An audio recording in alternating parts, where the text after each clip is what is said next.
ಖಂಡಿತವಾಗ್ಲೂ ಇಲ್ಲ, ಖಂಡಿತವಾಗ್ಲೂ ಇಲ್ಲ.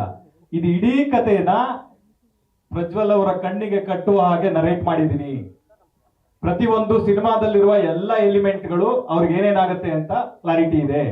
ಶೆಟ್ರ್ ಆಲ್ರೆಡಿ ಹೇಳ್ದ ಹಾಗೆ ನಮ್ಮ ಹತ್ರ ನಾವು ಬೇರೆ ನಟರಿಗೂ ಕೇಳಿದ್ವಿ ಆ ಪಾತ್ರಕ್ಕೆ. ಆ ವಿಚಾರದಲ್ಲಿ ಯಾವುದೇ ಕನ್ಫ್ಯೂಷನ್ ಇಲ್ಲ.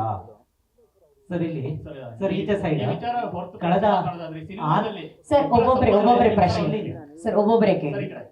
ಸರ್ ಈ ವಿಚಾರ ಹೊರತುಪಡಿಸಿ ಮಾತಾಡಿದ್ರೆ ಸಿನಿಮಾದಲ್ಲಿ ಇಬ್ಬರ ಸಂಬಂಧ ಏನು ಅಂತ ಅದು ಬಹಳ ಕುತೂಹಲ.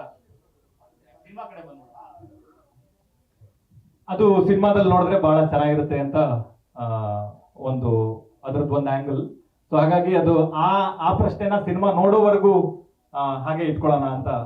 ಸರ್ ಈಚೆ ಸೈಡ್ ಸರ್ ಇಲ್ಲಿ ಈಚೆ ಸೈಡ್ ಇದೇನು 6 ತಿಂಗಳ ಹಿಂದೆ ಸ್ಟಾರ್ಟ್ ಆದಂತ ಸಿನಿಮಾ ಅಲ್ಲ.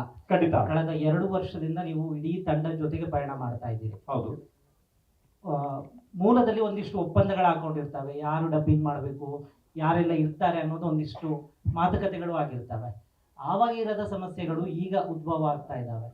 ಎಲ್ರಿಗೂ ನಿರೀಕ್ಷೆ ಇರುತ್ತೆ ಸಿನಿಮಾಗಳು ಬರಬೇಕು, ಒಳ್ಳೆ ಸಿನಿಮಾಗಳು ಬರಬೇಕು, ರಾಜ್ ಸರ್ ಹೇಳಿದಂಗೆ ಸಿನಿಮಾನೇ ದೊಡ್ಡದು ಅಂತ. ಇಷ್ಟು ಜರ್ನಿಯಲ್ಲಿ ಇಷ್ಟು ವರ್ಷ ಕಾದ್ರೂ ಕೂಡ ಸಿನಿಮಾ ಇನ್ನೇನು ರಿಲೀಸಿಗೆ ಆಗುವಾಗ ಇನ್ನೇನು 1 ವಾರ 2 ವಾರ ಇರುವಾಗ ಇಂಥ ಸಮಸ್ಯೆಗಳು ಒಂದು ಸಿನಿಮಾ ಕ್ಷೇತ್ರಕ್ಕೆ ದೊಡ್ಡ ಪೆಟ್ಟನ್ನು ಕೊಡ್ತವೆ. ನಿರೀಕ್ಷೆಗಳ ಮೇಲೆ ನಿರೀಕ್ಷೆಗಳು ಇಟ್ಕೊಳ್ತಾರೆ ಜನರು. ಇಂತಹ ಸಮಸ್ಯೆಗಳೇ ನ್ಯೂಸ್ ಆಗ್ತವೆ. ಹೌದು. ಆ ಒಪ್ಪಂದಗಳಲ್ಲಿ ನಿಮ್ಮ ಡಬ್ಬಿಂಗ್ ಇರುತ್ತೆ ಇಲ್ಲ ಅನ್ನೋದನ್ನ ಸ್ಪಷ್ಟವಾಗಿ ಹೇಳಿತ್ತಾ ಅಥವಾ ನೀವೇ ಡಬ್ಬಿಂಗ್ ಮಾಡೋದು ಅಂತ ಇತ್ತಾ? ಸರ್ ಇದರಲ್ಲಿ ಈ cinema is a collective craft sir. ಇದರಲ್ಲಿ ಪ್ರತಿಯೊಂದನ್ನು ನಾವು ಆ ಕ್ಷಣಕ್ಕೆ ಸ್ಕ್ರಿಪ್ಟ್ ಅಲ್ಲಿ ಒಂದು ಕತೆ ಬರ್ತಿರ್ತೀವಿ, ಒಂದು ಕತೆ ಇರ್ಬೋದು, ಒಂದು ಪಾತ್ರ ಇರ್ಬೋದು, ಒಂದು ಡೈಲಾಗ್ ಇರ್ಬೋದು. ಆ ಕ್ಷಣಕ್ಕೆ ಇದು ಚೆನ್ನಾಗಿ ಅನ್ನಿಸ್ತಾ ಇದೆ, ಇದು ಕತೆಗೆ ಸೂಕ್ತ ಆಗ್ತಿದೆ ಅಂತ ಅನ್ಸಿದ್ರೆ ಅದೇ ತಾನೇ ಸರ್ ಒನ್ ಶಾಟ್ ಅಥವಾ ಒನ್ ಸೀನ್ ಅಥವಾ ಒನ್ ಫಿಲ್ಮ್ ಆಗೋದು.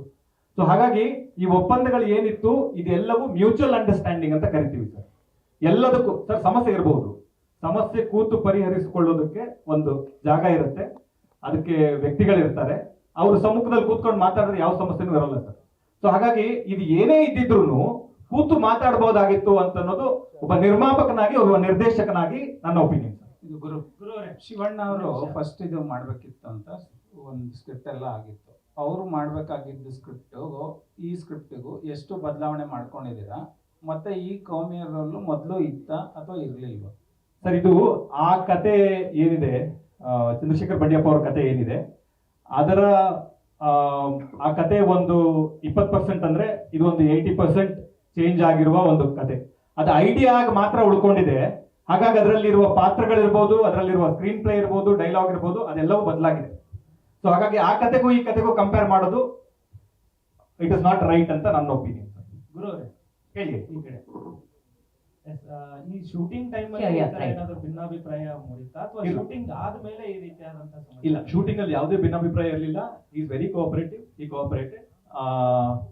ಶೂಟಿಂಗ್ ಅಲ್ಲಿ ನಮಗೂ ಅಥವಾ ಅವ್ರಿಗೂ ಅಥವಾ ಯಾವುದಕ್ಕೂ ಶೂಟಿಂಗ್ ಇವರೆಲ್ಲ ಇದ್ರಪ್ಪ, ಇವ್ರಿಗೆ ಬಂದಿದ್ರಲ್ಲ ಅವರೆಲ್ಲರೂ ಶೂಟಿಂಗ್ ಅಲ್ಲಿ ಇದ್ರು, ಅವರೆಲ್ಲರೂ ಶೂಟಿಂಗ್ ಬಂದಿದ್ರು. ಅವ್ರೆಲ್ರಿಗೂ ಗುರುದತ್ ಕಡೆಗೆ ಫಿಲ್ಮ್ಸ್ ಇಂದ ಸಂಬಳ ಹೋಗಿದೆ. ಅವ್ರು ಯಾರನ್ನು ನಮ್ಗೆ ಸ್ಟ್ರೇಂಜರ್ಸ್ ಅಲ್ಲ, ಅವರೇ ಬಂದು ಇವತ್ತು ಎದುರು ನಿಂತು ಇದೇನಿದು ಆಶ್ಚರ್ಯ ಅಂತ ಮಾತಾಡ್ತಾ ಇರೋದು ನನಗೆ ಆಶ್ಚರ್ಯ.